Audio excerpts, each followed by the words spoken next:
बिस्मिल्लाहिर्रहमानिर्रहीम। अस्सलाम वालेकुम। आपने बताना कि कौन कौन आप में से घर का खाना मिस करता है। दिल की धुंजा के टूर के बाद अब घर की कदर आ रही है ना, तो यहाँ पे फ़ौरन से हमने कीमा धो के छलनी में रख दिया। एक कप घी में खड़े मसाले डाल दिए, जैसे हल्का सा कड़ाए ना, साथ ही 2 दरमियाने साइज के प्याज को हमने रफली काट के डाल दिया। हीट को हमने ना मीडियम से थोड़ा कम रखा हुआ था, क्योंकि लहसुन अदरक और हल्दी हमने ताज़ा पीसनी थी। सो फटाफट से ये हमने छील के पीस लिया। हल्दी का पाउडर कभी भी मैं बाज़ार से नहीं लेती, क्योंकि उसमें ये यकीन नहीं होता कि खालिश भी होगा कि नहीं। हल्दी का पाउडर बाय डाइनिंग का यूट्यूब पे आप डिटेल रेसिपी देख सकते हैं। यहाँ पे जैसे हल्की सुनहरी रंग का था तो धुले हुए कीमे को हमने इसमें शामिल कर दिया। कीमा 1 घंटे से ना हमने छलनी में रखा हुआ था, ताकि इसका सभी पानी निकल जाए।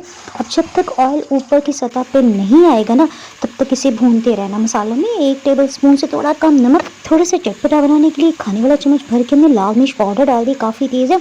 अब कटा खुश्क धनिया 1 खाने वाला चम्मच।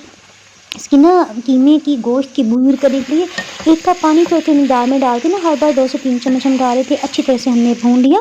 जब 1 गिलास पानी ख़त्म हो गया, उसके बाद इसमें पापरिका पाउडर याद है कि हमने नहीं डाला था 1 खाने वाला चम्मच, क्योंकि कीमा देखने में खूबसूरत लगेगा ना, इसकी लुक खूबसूरत रेडी सी होगी तो खाने को भी दिल चाहेगा।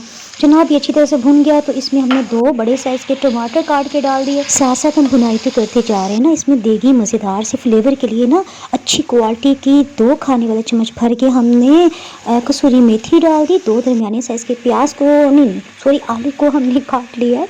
बस रोज़े में ऐसी हालत होती है ना, बोलना कुछ होता है, निकलता मुझसे कुछ है ना। कीमे और आलू को गलाने के लिए 2 कप पानी डालते हुए ना ढक्कन से कवर करके बिल्कुल लो हीट पे हमने रख दिया। दम लगाने से पहले 7 से 8 हरी मिर्चें और 1 खाने वाला चम्मच चिकन तंदूरी मसाला। 20 मिनट्स में आलू अच्छी तरह से गल के पाकिस्तानी इंडियन रेसिपीज गरम मसाले के बाहर तो मुकम्मल नहीं, 1/4 टीस्पून गरम मसाला। अल्लाह हाफिज़।